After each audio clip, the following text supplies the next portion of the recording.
Hello and welcome back to another episode of Minecraft Minecolonies. Now, I promised in the last episode of our previous season that I would just quickly give you a short introduction into the mods and everything else to get this game to work the way I am going to be playing it. So I don't necessarily expect you to install all the mods, just the basics. Let's get started. So the first thing you want to have is a launcher for Minecraft. Make sure you get this working so you can actually play the game. It's vital because we are playing Minecraft Minecolonies, not just Minecolonies. So once you have Minecraft installed, no problems there. You should be able to continue to go. The first thing you want to do is install Forge. We need Forge because Forge is what we're going to be using to run our Minecolonies mod. You can get Forge from the Forge website. Just simply Google it. Say it's files, Minecraft, Forge. Just Google Forge 1.16.5. It will send you directly to the link that we will be needing. This is a 1.16.5, 36.223. That's the version we'll be playing. So you can install that. Once you have it installed or downloaded, install it for the client version on your local PC.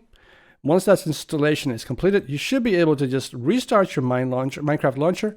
And if you go to installations, you should see Forge 1.16.5.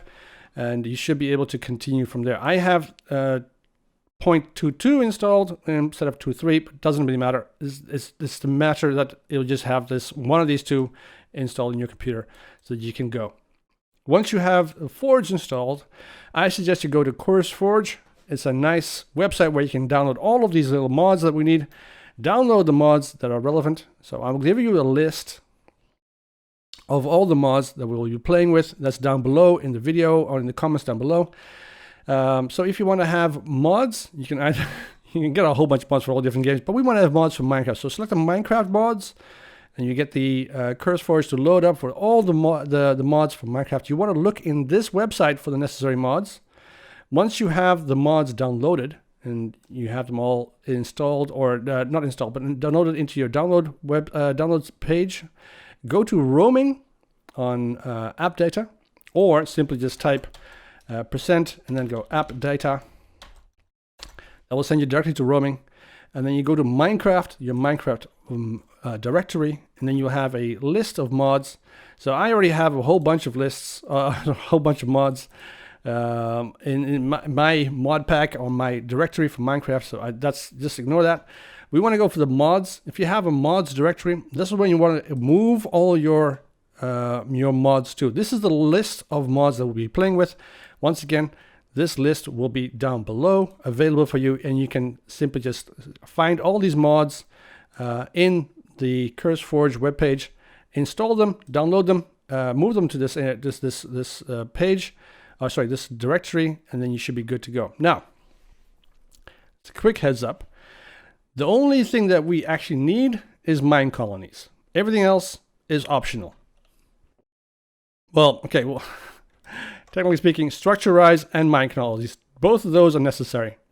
Minecolonies is necessary because that's what we're playing with. Structurize is necessary for Minecolonies, the mod, to work. So you need both of these to play the game.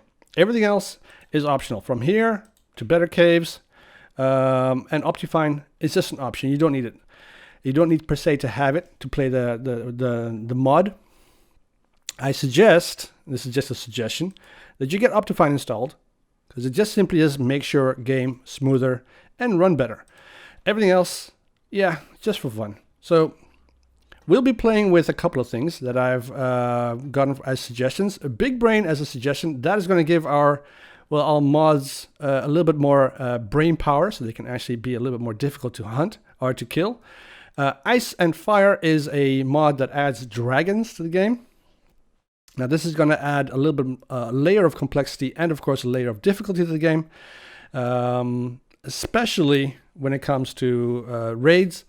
So if you do not want that complexity and difficulty, just ignore Ice and Fire and you can just brain these two and leave them out and you should be able to play without that perfectly fine.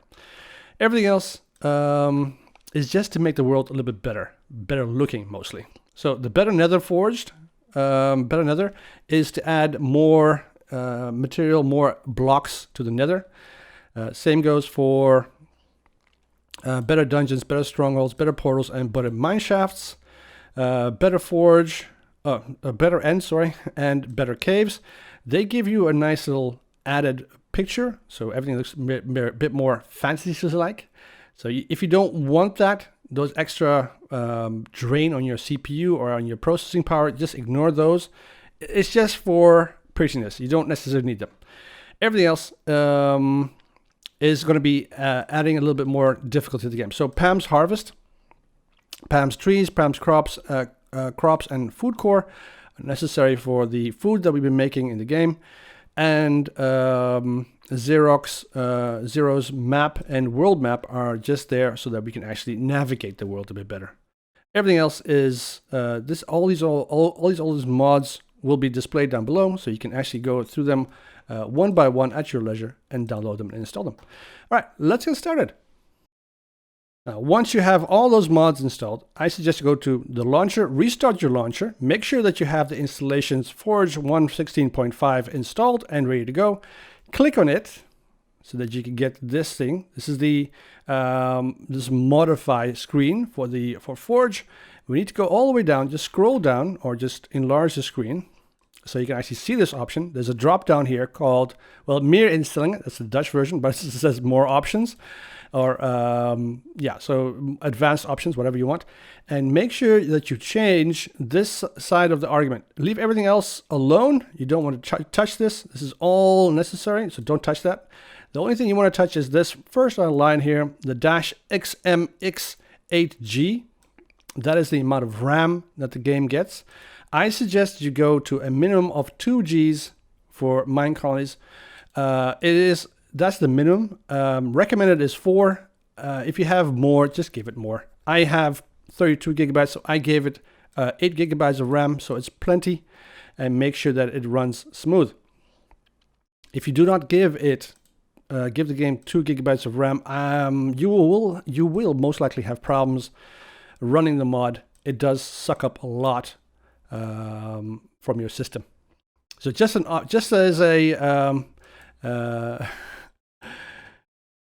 added thingy. Anyways, now once that is all set up, you can start to play. So if all went to as planned, you should see this screen with all of this in your view. So if you want to check, let's go over the mods and see that we have all the mods installed. Make sure that Minecraft is available, otherwise nothing will work. And as a minimum, make sure that Minecolonies is also and structurize is there. That way you can be sure that you can play Minecolonies and it will work as intended. If it did not load up as it should, you should have gotten a warning message and most likely have installed the proper version you need. So we need 1.16.5, 10309 of Minecolonies. That requires the structurize 013252. In this case, is an alpha. You can go for the beta as well if you wanted. Just make sure that Minecolonies can actually load, and it will ask or demand that you have the right proper version of structurize in your mods list.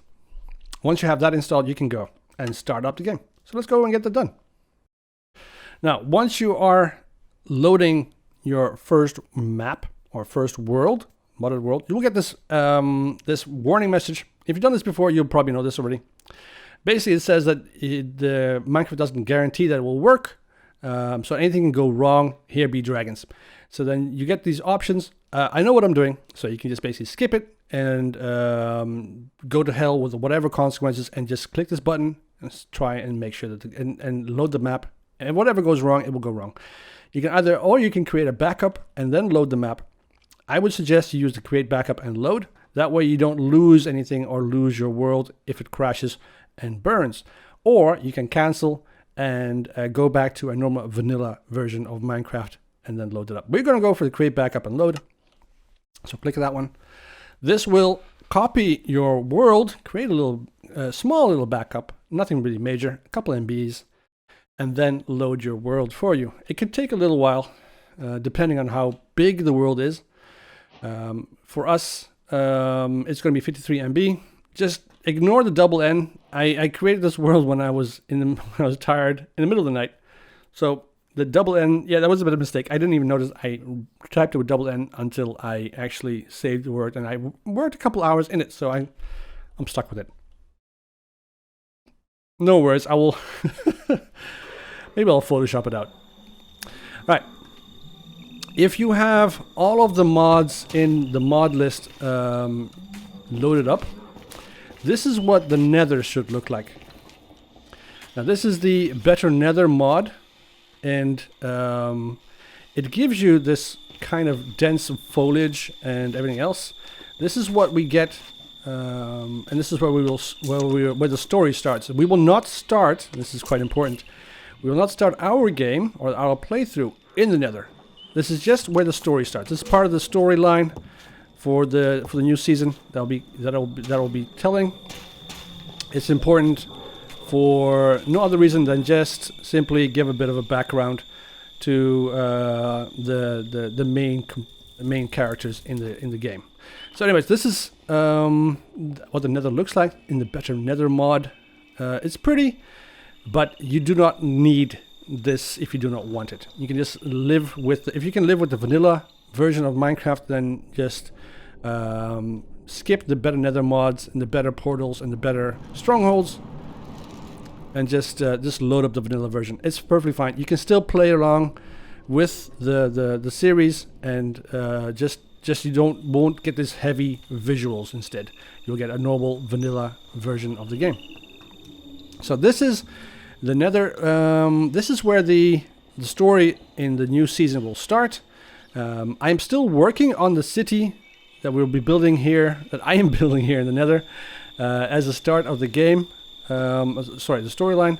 I don't expect you guys to build a city in the Nether. It is incredibly difficult, and I would not suggest it. But if you want a challenge, go right ahead.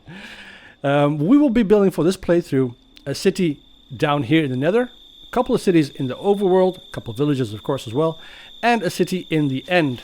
And hopefully, it'll be fun for you guys to watch that playthrough and